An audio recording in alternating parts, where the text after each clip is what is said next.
আসসালামু আলাইকুম। আশা করি সবাই ভালো আছেন। আলহামদুলিল্লাহ আমিও ভালো আছি। আমি যে আজকে মুরগির মাংস রান্না করতেছি।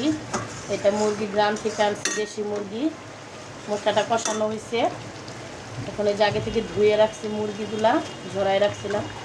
এই যে 2টা মুরগি দিছে আমার মেয়ের জামাই। আর রান্না অনেক দেরি হয়ে যাচ্ছে কয়দিন যাবৎ, কারণ আমার ঘরে একটু সমস্যা হয়েছে। 2টা ফ্যান চলতেছে না, টিভি চলতেছে না। হঠাৎ করে গ্রাম থেকে আসছি, বাচ্চারা অনেক বিরক্ত করতেছে। এখন যেটা লাড়া দিচ্ছি, এখন ঢেকে দেই, কষানো হোক। আগে থেকে কিছু ধুয়ে রাখছিলাম আলু, এগুলো ধুয়ে রাখছি, এগুলো পরে দিব। এই যে তরকারিটা কষাইলাম, কিছুটা আলু দিছি, কারণ আমাদের ঘরে আলু ছাড়া তো কারো চলেই না। এখন এখানে কিছু গরম পানি করে রাখছিলাম, এই গরম পানিটা দিয়ে দিচ্ছি, একটু হোক। এই তরকারিটা হয়ে আসছে। এই যে দেখেন 2টা মুরগি আমার উকিল যে দিছে, ওই মেয়ের জামাই দিছে।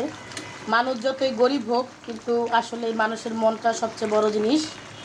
কিছু বড়লোকও যদি বড়লোকই থাকে, তাদের তো মন থাকে না।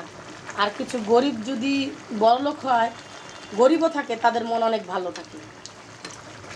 এটা আমি ওই প্রসঙ্গে অন্য একদিন আপনাদেরকে বলবো, যে ও আমাদের একটা আসার সময় এই যে মুরগিগুলো দিয়ে দিছে।